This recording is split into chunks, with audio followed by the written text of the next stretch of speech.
Summer 2011. Intro to Chemistry. Chem 1025. B plus. Fall 2011. General Chemistry. Chem 2045. F. Next spring. Chem 2045. F. Next fall. Chem 2045. D plus. Next semester. Chem 2045. D plus. Took chemistry 4 times and got an F each time, or a failing grade. Let's see what else. Intermediate microeconomics, D plus. What else do I got? Evaluation of family, youth, and community science programs, C plus. Fundamentals of human nutrition, C. So what's this topic about today? So let me tell you guys the story of how it took me 10 years to get into med school. Okay, how I didn't give up, and how you, even if you suck at life, even if you have poor grades, even if you're a total loser, you can turn your life around. You can reinvent yourself just like I did. So I graduated high school spring 2009. I didn't get into the University of Florida as a freshman. So I was dual enrolled in community college in high school because I went to such a small school that didn't even have the junior and senior level courses. The only way you could graduate from that school is to go to community college and be dual enrolled. All right. I went to Santa Fe College in Gainesville. I graduated in fall 2009 with an associate's degree in economics. All right, and I started at UF in spring of 2010. Okay. I took microeconomics, I took some other stuff, and UF only lets you get 2 drops.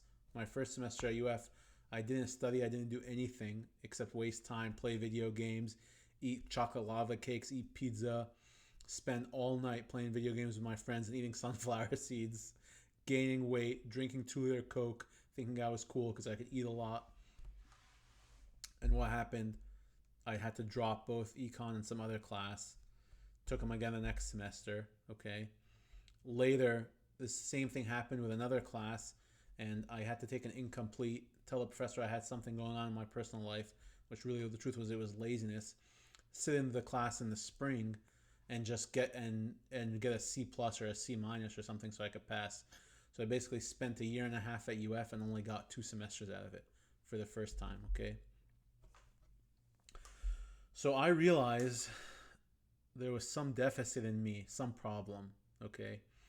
And if you want to make a difference in your life and make a change, if you're on a trajectory that's not going to take you to where you want to be, if you're a person and you want to be a different person, okay? I was someone I had gotten 4 Fs in chemistry. I already had those D pluses and D minuses on my transcript from failing microeconomics. So even before I was pre-med, I was failing. Okay, that's the thing. Before I was pre-med, I was failing, and then I became pre-med, and I continued to fail, and I dug my hole even deeper. And so anyone would say, "Oh no, there's no way you can go to med school now." The truth is, there's no way you're on track to go to med school in 4 years like everyone else who's getting a 4-year degree.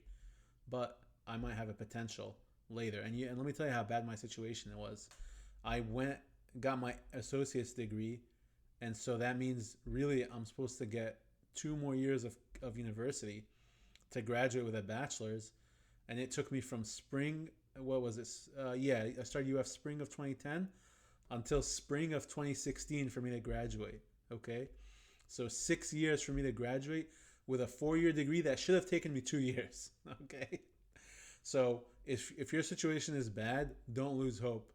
Someone stupider than you has made a comeback, all right? And I'm that example. So let me tell you, the first thing I identified as my weakness, and of course there's plenty, and I'm not even going to share all of them with you, but I'm already being generous enough and opening up to you this much. The first thing that I noticed was, I didn't know how to interact with people. I did not know how to socialize. I was super close-minded. I had went to a small school. I grew up in Panama City. I was only surrounded by people who are like me, my culture, looked like me, acted like me. God forbid they act like me, because I was just a freaking animal. But I was like, okay, I need to grow up. and I need to be someone, stop being a spoiled brat, stop leaning on my parents for everything. And so I got a job at the University of Florida Department of Recreational Sports as an operations associate, okay, swiping IDs, facility access, starting August of 2011. Okay, so this was, a year into being at UF when I realized I didn't have the social skills necessary to survive, to really acclimate, to integrate, to be successful. I didn't even have the confidence enough. I didn't know how to introduce myself to a professor, for God's sakes. Okay. So let's go back to you guys already know the theme. It's all about volume. Okay. So I chose this job because I'm just gonna meet hundreds, thousands of people in the job. How many people go to Southwest Rec at the University of Florida, the biggest gym? It had a 1/9 mile track. It had 6 basketball courts, squash courts. It had a huge weight room, cardio, everything. Group fitness classes, and then employees. There was probably like 30 employees at a time that I was interacting with, that I was dealing with. So I was part of a team. I got promoted every year. In May 2014, I quit my job at the Department of Recreational Sports so I could focus on school. I was a recreation manager. I had been promoted twice. My salary had went up like $2 each time. Of course, this is in 2014 when, like a $12 salary an hour was something. I was in charge. They invested in me. I learned how to resolve conflicts, deal with people, diffuse situations, crowd control, deal with the police, UF campus police, deal with people who weren't, following the rules, deal with people who were personally attacking me just because I was enforcing the rules, etc., etc. I was meeting all types of people, immigrants, foreigners, Americans, white people, all the colors, all the races, everyone who used the gym at UF, which was everyone, all right, and people in different phases of their fitness journey also, which actually has a big impact. At the time, I was overweight, incompetent, especially when I started this job. I was spoiled, I was like not good at socializing. I was just a mess. I mean, every part of my life was wrong. Every part of my life could be fixed somehow. The only thing that I had going for me was I had close friends from high school who happened to go to the University of Florida also. So we already knew each other from back home. That also could have been a problem because we stayed in each other's comfort zone. But I went and I reached out and got out of that, okay? So first step, you have to identify your deficits and get out of your comfort zone. The next thing I did was I tore my ACL in 2012, okay? And I'm going to tell you, my mentality at that time was just the mentality of a loser. I was so down. I tore my ACL living in America with access to the great healthcare at the University of Florida, OSMI, Orthopedics and Sports Medicine Institute. Had the best surgeon, best physical therapist, and still I was depressed. I could crutch to class. I could park in the handicap parking lot. Still I was depressed, okay, because I had a poor mentality. Later on, you'll see how my mentality changed when I fractured my hip socket. So in 2012, I tear my ACL, and what had I done? I had learned some lessons from working at the gym, so I was super social with the doctors I interacted with. Now, when I decided that I wanted to go to dabble in healthcare, I was able to get a job at the infirmary, the University of Florida Student Infirmary, the Student Healthcare Center, through the first doctor, the PA. Her name was Sherry Sellers, who diagnosed my ACL tear and did a Lachman's test on me and talked to me with empathy and said, "Oh, this is what's happening. This is like the next steps," and all that stuff. What I do, I looked her up on the UF directory. I emailed her. I networked with a fitness associate at the University of at the Department of Recreational Sports, who I had worked with, who had contacts at the infirmary, and I got a job at the infirmary at the University of Florida. One thing I had going for me was I spoke Arabic. There's a lot of Arab-speaking students who come, and they needed someone who could translate. I sold myself, okay? I got that job. I worked at the Department of Recreational Sports from August of 2011 to May 2014, and I worked as a health support tech from August 2013 to May of 2016, okay? There was times when the fastest way, I would work both jobs in the same day, 8 to 5 at the infirmary, 5:15 to 11:15 or midnight at Southwest Rec. People complain. I remember there was people around me complaining, couldn't find a job. I had two jobs, okay, at the same time. And I would bike from the infirmary, blast downhill on Hull Road, and get to work at South Rec. And I would change while I was biking, okay? So if you want something, you're going to get it, all right? At that time, did I want to lose weight? No, I was still eating chocolate lava cakes. But I wanted to improve my social skills. I wanted to improve my leadership skills. I wanted to improve my interview skills, my confidence, how I presented myself. And you're seeing someone, and you might say, oh, this guy's coarse. This guy doesn't even have it down. I've come such a long way. One thing you have to do, you have to measure your progress, okay? Not so you can brag about where you are, but so you can look back and see how far you've come. And it's only going to motivate you to do better. So let's talk again about academics now. So I got 4 F's in a row in chemistry at UF. And I went to the advisors. At the first, it was a College of Liberal Arts and Sciences because I was an econ major at the time and I was pre-law, but I was deciding like, oh, maybe I'll be a doctor, so let me take some classes in pre-med.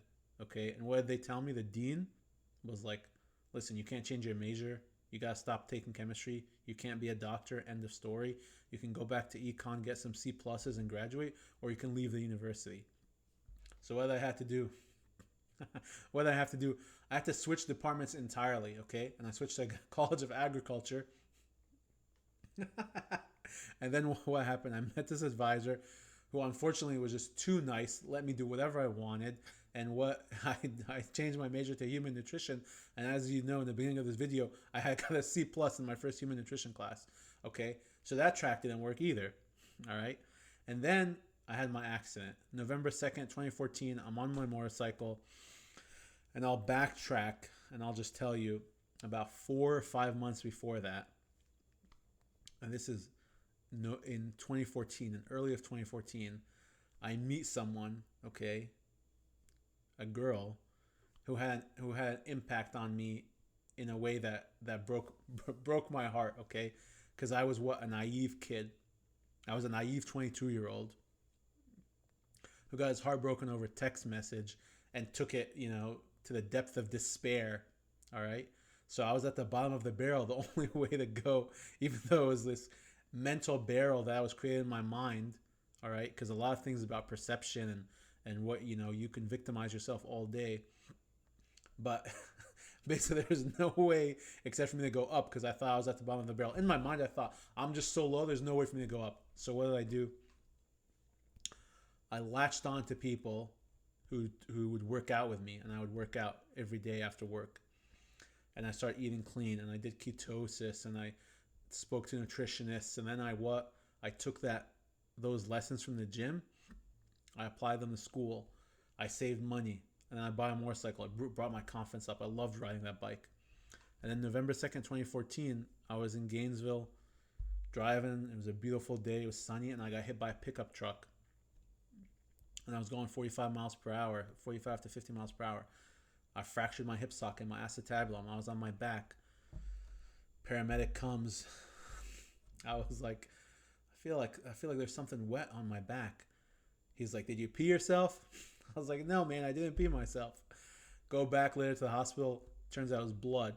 Okay, I had scratched my back on the grass.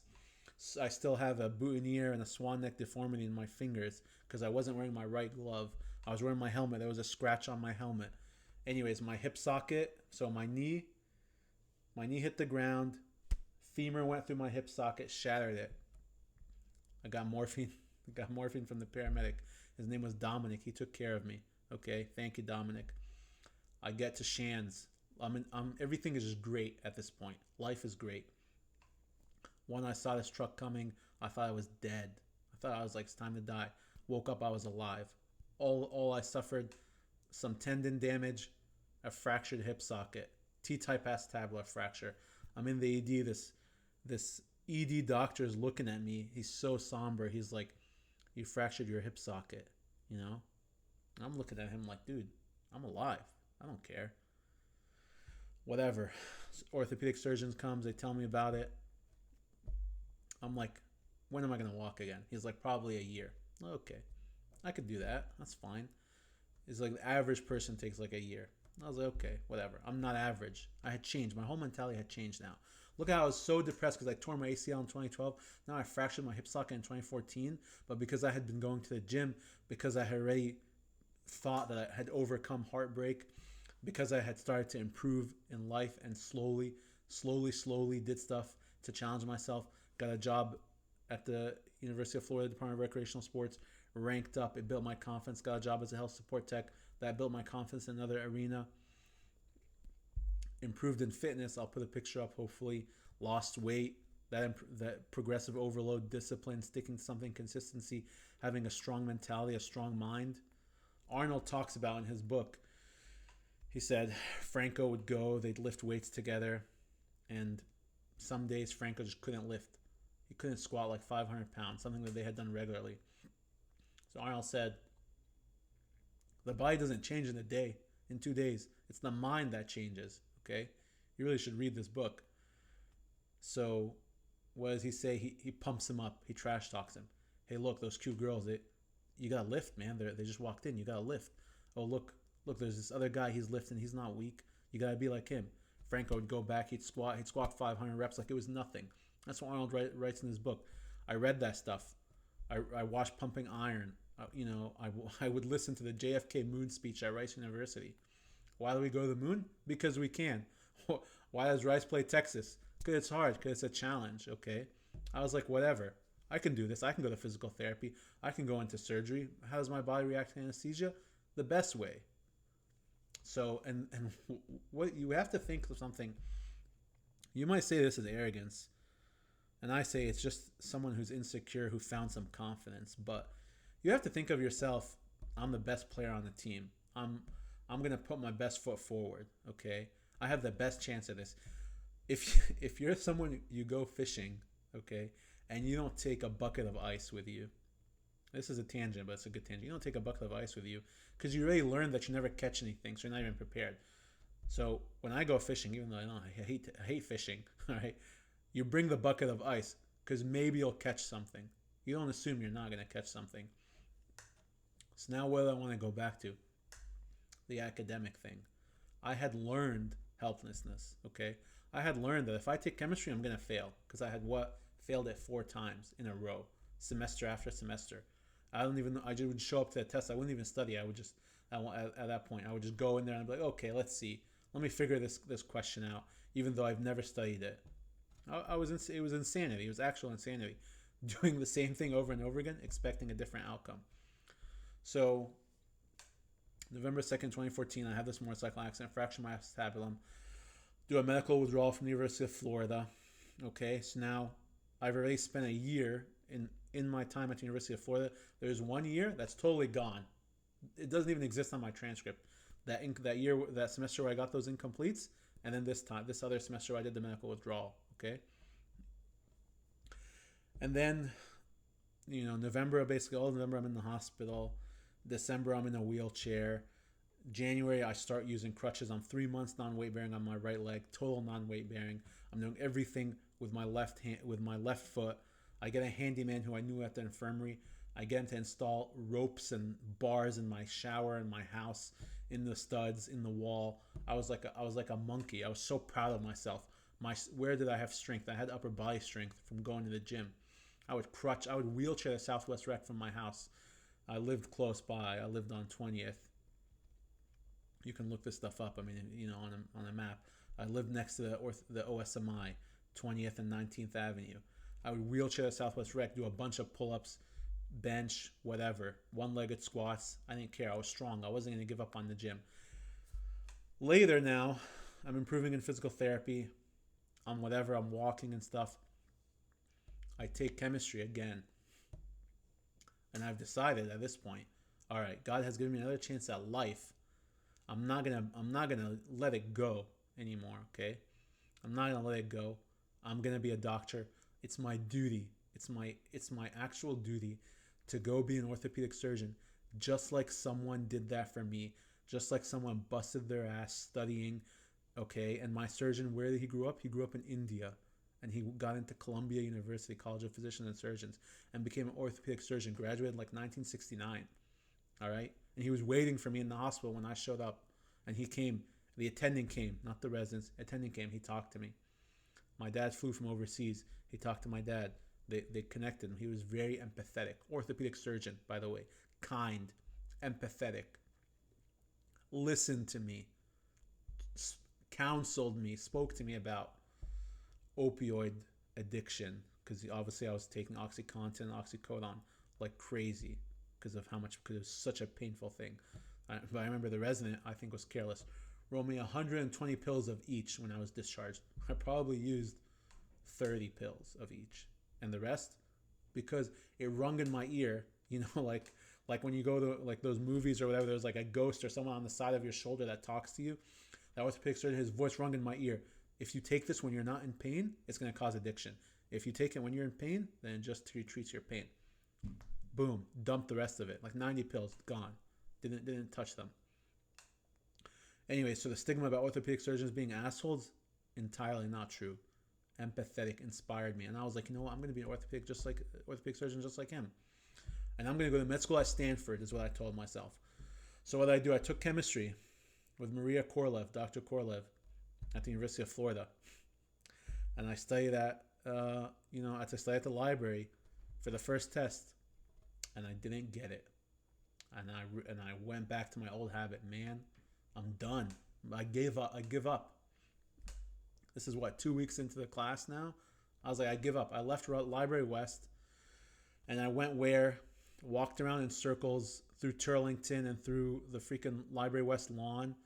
And I went to Marston Library and I was like, I'm going to try again. Sat down, got a coffee from Starbucks, sat down for another, 4 hours and studied. And guess what? I understood a few questions. And man, something just changed now in my mind. And I said to myself, wait a second. If I can get one question right, I can get 2 questions right. And maybe I can get 10 questions right. And eventually, on the first test, there was 25 questions in the test. That's how the tests are at UF. They're pretty short in terms of volume of questions, but the questions are long and you have to show your answers and whatever. Actually, you don't have to show your work. So I got 24 questions right out of 25. So now on this first test, I got like a 92 or something. Obviously the highest score I ever got in chemistry at the University of Florida. And that's it. I was like, okay, I can do this. So this was fall 2015. Okay, now that I'm taking this chemistry class. And I get this A-. The next semester I take Chem 2, I get an A. I take a lab, I get an A or a B+ or something. At this point, though, I had changed my major now from human nutrition to family, youth, and community sciences because I just needed some major so I can graduate from the University of Florida. And they weren't going to let me stay anymore. I was paying, from my Bright Future scholarship had expired. I was paying money. I was at like 120 credits, so you had to graduate. And I went and I did a pre-med post-bac program at Mills College in California. Okay, when was this? This is fall of 2016. Graduated from fall of 2016. Spring of 2016. Fall of 2016. I'm at Mills College. Drove across the country with my closest friend from high school. We do a bunch of hiking and stuff. And I go and I'm excited to learn. I'm ready to study. I'm like 26 years old at this point, right? Starting my path to medicine. And I thought to myself, man, I'm so old. I'm so behind. All these things constantly. Even now, I think about it. Okay. And so if you're someone who's 40 years old and you're like, oh, I want to do medicine, I'm not going to tell you can't do it, but you're going to be that person, the oddball, the person who's older than everybody, the person you're taking chemistry. You're 23 years old. You're 24 years old. You're taking Chem 1. And who's in your class? 19-year-olds are in your class. And they're probably even doing better than you. All right. So it's kind of embarrassing. It's kind of like, it's a bummer sometimes. But what do you want? Do you want to not be embarrassed or do you want to be a doctor? Okay. Do you want to not be uncomfortable or do you want to make it? So that was the choice that I had to make. And I did make that choice. So I go to Mills College. I take Bio 1 because at this point I had taken Bio 1 at UF over 5 years ago. So it didn't even count anymore. So I took that. And I took Biochem and I signed up for physics. And what's the best predictor of future behavior is past behavior. What happened? I choked in physics. Actually, the professor was terrible. So incredibly terrible I was like, I can't do this. Okay, I didn't understand anything, absolutely anything. And at this point, I hadn't learned how to teach myself things. Okay, I had frequented office hours and whatever, and I asked people for help, and I mean, I asked everybody for help. I was like a sponge, and I would ask friends at the library and whatever. And so, anyways, I dropped. This was a liberal arts college, Mills College, so they have a system in place. Their system, their institution, GPA guards for you. So like 5 weeks into the class, I could drop it and it disappeared off my transcript entirely. All right, but it was also private school tuition, which I was paying. So I finished this program in spring of 2017, so 1 year, and I'm done with it. I got in biochem with the lab, and then I got an MCAT class in the mix too. I had been introduced to physics, but I didn't pass it. I didn't finish it. I go back home to Panama City, and I live at my parents' house. And what do is I go to FSU Panama City, and I just do my own pre-med post-bac on my own. I enroll at FSU Panama City. I take Calc 1 and 2. I take Physics 1 and 2, and I study for the MCAT. And I volunteer at Camp Boggy Creek, Roundup River Ranch, the Painted Turtle, Double H Ranch, these things, okay? I'm volunteering like crazy. And let me tell you another thing, why I volunteered. First, I had a duty to give back, just like someone gave to me in the OR, in the physical therapy suite, those nurses that took care of me. It's another thing. Nurses are so underrated, okay? Nurses are so underrated. And my first few nurses, they were male nurses. They were great nurses. I remember there was a time, I had a traction pin through my femur, and it was so uncomfortable. And I was just like begging the guy, can you shift the pillow 2 inches, 3 inches? He was like, it's never going to make a difference, but I'll do it for you. Spent like 20 minutes with me. At the end, I just gave up. And what did I do? Can I get some morphine? Got that morphine. Pain went away. Anyways, so where are we at? So I study for the MCAT on my own. I do this pre-med post-bac on my own at FSU Panama City. And then I take the MCAT, all right? I get a 517. The MCAT's like 4 sections. I got a 131 in the Chem Phys section, all right? So this is the biggest kind of change in my whole life. Remember, 4 Fs in chemistry, and now a 131 99th percentile in the Chem Phys section, okay? And that helped me get into med school, 100% did. So then my MCAT score comes up. It's a 517. At this point, I'm working at Double H Ranch in upstate New York as a camp counselor at a camp for kids with congenital illnesses. And I get my MCAT score back. And I have a gap year, or the time when you apply to med school, you apply in the summer, right? And it takes for the next cycle. So I had basically a whole year in the like summer of 2018. I have like a whole year to start med school. I'm going to start med school in the summer of 2019, right? So I get my 517 back, and I, of course, had a backup plan. And what did I think in my mind? I would watch the YouTube video of Derrick Rose when he's getting asked about MVP of the league. I don't even know anything about basketball. I just know where to find motivation. And he says, why not? I work hard. Why can't I be MVP of the league? And what happens? I don't know. You basketball people know. I think he became MVP of the league like the next season or whatever.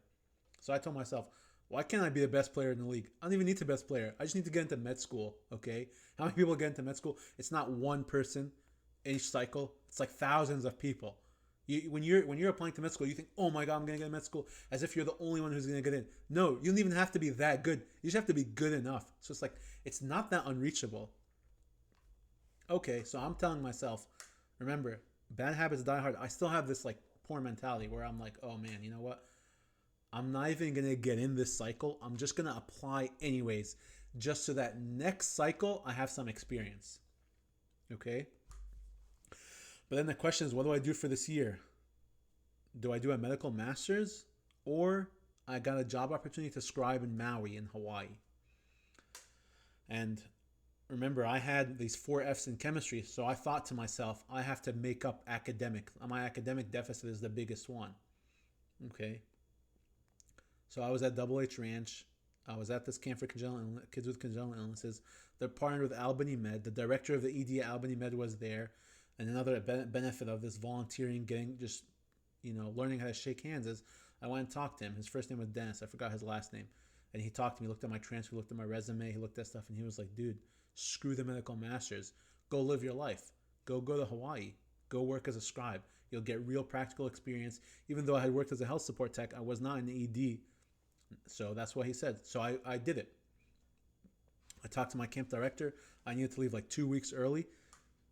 What was it? August 27th. I had driven my car I had went back first to Florida from upstate New York. I had driven my car to Seattle. I put my car on a boat from Matson. I paid $1,000. They shipped it to Hawaii. I spent 5 days in Seattle in the summer, walking around the University of Washington, just getting inspiration, and then flew to Hawaii. September 1st, I was working, or like whatever, September 2nd, I was working as a scribe in Maui. It was mind-boggling. I was meeting people at the swap meet, at the dive meet. I was drinking coconuts from the coconut tree. Okay, I was living my life. I was working. I was making money. I was like, I thought I made something of myself. September, October comes. I get an interview in Florida for med school. It's unbelievable to me. Okay, it's unbelievable. I choked in the interview. I fly over. Cost $900 to fly over there. All right, Kahului to LAX, LAX to TPA. I do my interview. I totally choked. I thought, oh my God, I just lost my opportunity. That's what I thought. Okay. I go back. I'm just like, living my life, trying to get by, working, whatever. I'm like, all right, now I have to work hard.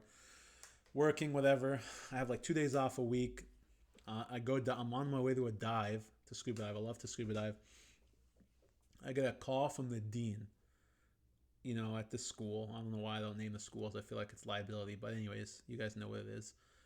And he's like, Khaled, we docked you off a few points for this, that. I'm not going to tell you guys, not in this video, the mistakes that I made in my interview. It's incredible, the mistakes I made. But he said at the end of the day, we want to offer you an admission. Insanity. I couldn't believe it. Okay.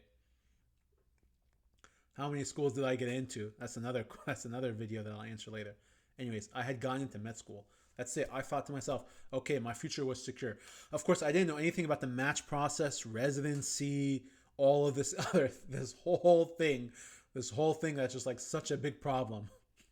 But anyways, so what's the story here? What am I trying to tell you? And there's some things I left out because obviously, this is not an autobiography, but I graduate high school spring 2009. Okay. I'm a moron graduating high school. My graduating class was 5 kids. I had no social skills. I was overweight. I had no discipline. I was spoiled.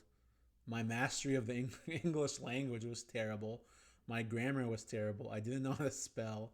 I mean, I can go on and on. I didn't know anything about nutrition or fitness. I had never broken a sweat.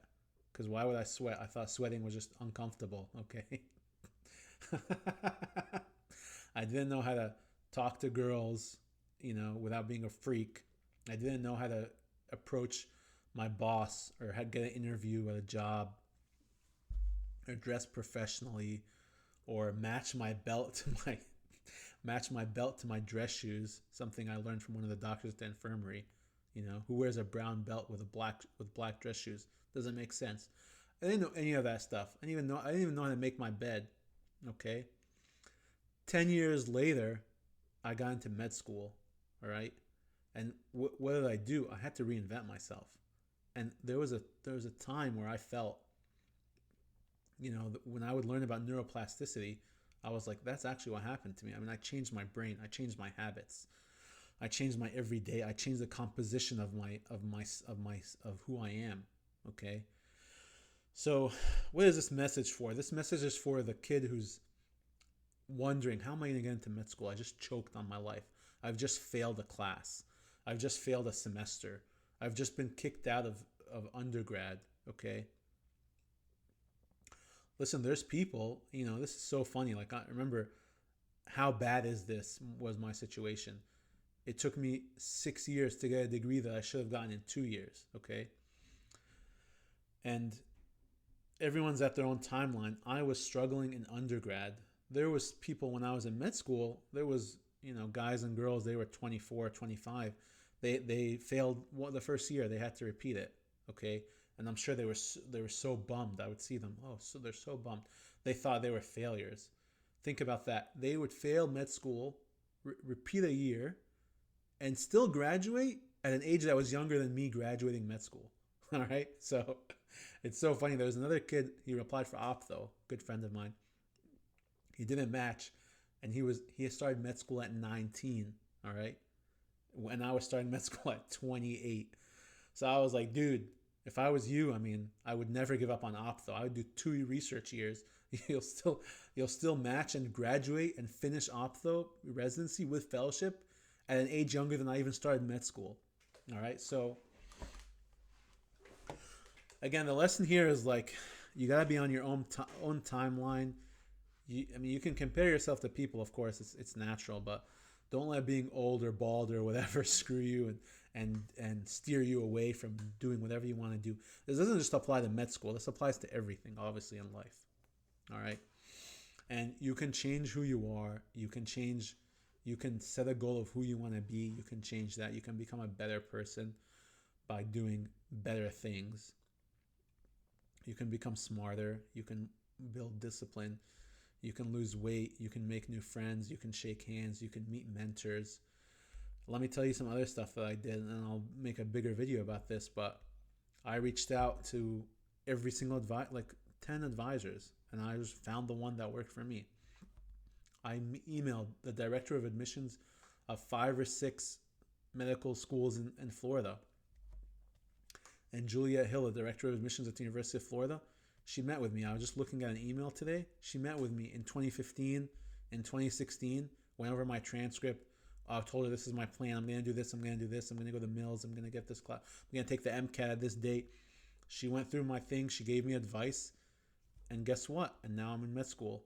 And now I graduated med school. Even though the University of Florida didn't give me an interview, even though Stanford didn't give me an interview, that vision that I had that I'm going to go to Stanford, that drove me. That got me somewhere. Now, what I didn't match into orthopedics, that vision got me into what? A great step score. Got me into doing really good on my med school grades. Got me into getting good recommendation letters from orthopedic surgeons that got me into radiology. It got me into the path towards MSK radiology. Maybe I'll be double board certified in interventional MSK. You never know where you're going to go. It took me 10 years to get into med school. It might take you 3. It might take you 7. It might take you 12. Don't give up on your dreams. Just know how much it's going to cost you.